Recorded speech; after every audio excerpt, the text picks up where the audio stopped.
নমস্কাৰ চাবিদাসকল অষ্টম দৰমহা আয়োগৰ অধীনত আপোনালোকৰ দৰমহা লগতে পেঞ্চন কিমান পৰিমাণে বৃদ্ধি হ'ব আনহাতে আপোনালোকৰ ফিটমেণ্ট ফেক্টৰ কিমান হ'ব আনহাতে আপোনালোকৰ কিমান পৰিমাণে দৰমহা আৰু পেঞ্চন বৃদ্ধি পাব সেয়া আমি আপোনালোকক ক'বলৈ ওলাইছোঁ কাৰণে আপোনালোকে ভিডিঅ'টো সম্পূৰ্ণ চাব আনহাতে আপোনালোকে সপ্তম দৰমহা আয়োগৰ অধীনত ফিটমেণ্ট ফেক্টৰ কিমান আছিলে সেয়া যদি আপোনালোকে অৱগত সেয়া নিশ্চয় কমেণ্ট ছেকশ্যনত জনাব আনহাতে অষ্টম দৰমহা আয়োগত ফিটমেণ্ট ফেক্টৰ কিমান হ'ব পাৰে সেয়াও যদি আপোনালোকে কিবা এটা টেৰ পাইছে সেয়াও আপোনালোকে জনাব যিয়ে নহওক আপোনাৰ বিভিন্ন সংবাদ মাধ্যমৰ লগতে ৰাষ্ট্ৰীয় মাধ্যমৰ বাতৰি কাকতৰ ভিত্তিত আনহাতে বিশিষ্ট ব্যক্তিসকলে তেওঁলোকে যি ফিটমেণ্ট ফেক্টৰ ভাবি আছে তাৰ ভিত্তিত আপোনালোকৰ কিমান পৰিমাণে দৰমহা বৃদ্ধি হ'ব এয়া চাওক চাৰ্ভেদাৰসকল এয়া আপোনালোকে দেখিছে যে বিভিন্ন মহলে এইবাৰ যি দাবী কৰিছে এইবাৰ ফিটমেণ্ট ফেক্টৰ 2.86 হ'ব বুলি তেওঁলোকে ধৰি লৈছে আৰু এই ক্ষেত্ৰত লেভেল 1 কৰ্মচাৰীসকল আপোনাৰ পিয়ন এটেণ্ডেঞ্চ আৰু ছাপৰ্ট ষ্টাফ পৰে তেখেতসকলৰ যি কাৰেণ্ট বেছিক 18,000 টকা সেয়া আপোনাৰ 51,480 টকা হ'বগৈ তাৰমানে পোনে পোনে 33,000 টকাৰ বৃদ্ধি হোৱা দেখা যায়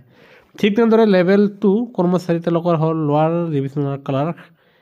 তেওঁলোকৰ যি 19,900 টকা যি বেছিক সেয়া এইবাৰ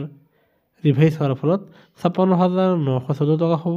তেনে ক্ষেত্ৰত 60,000 টকালৈকে বৃদ্ধি হোৱা দেখা গৈছে ঠিক তেনেদৰে লেভেল 3ৰ কৰ্মচাৰী বিশেষকৈ constable skill public service staff পৰে তেখেতসকলৰ যি 21,700 টকা বেছিক সেয়া বৃদ্ধি হৈ 62,000 টকা হ'বগৈ তেনে ক্ষেত্ৰত 40,000 টকাৰ লাভালাভ দেখা গৈছে ঠিক তেনেদৰে লেভেল 4ৰ অধীনৰ কৰ্মচাৰীসকলৰ grade D stenographer junior clerk তেওঁলোকৰ যি 25,500 টকা বেছিক তাৰ ঠাইত এইবাৰ 72,930 টকা হ'বগৈ তাৰমানে পোনে পোনে 70,000 টকাৰ বৃদ্ধি হোৱা দেখা যায় ঠিক তেনেদৰে লেভেল 5ৰ কৰ্মচাৰী হ'ল ছিনিয়ৰ ক্লাৰ্ক হাই লেভেল টেকনিকেল ষ্টাফ তেখেতসকলৰ যি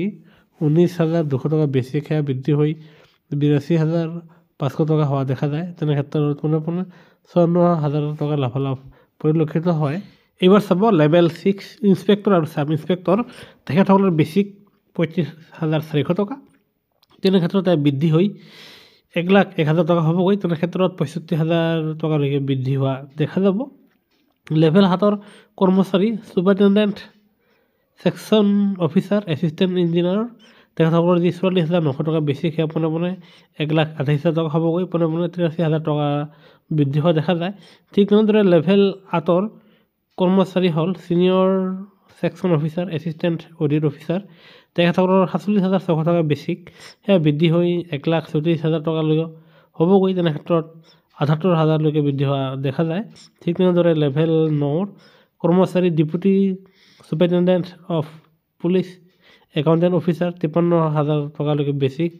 সেয়া হ'বগৈ 1,51,000 পোনে পোনে 98,000 টকালৈকে বৃদ্ধি হোৱা দেখা যায় এইবাৰ ক'বলৈ ওলাইছোঁ লেভেল 10 গ্ৰুপ এ officers entry level civil services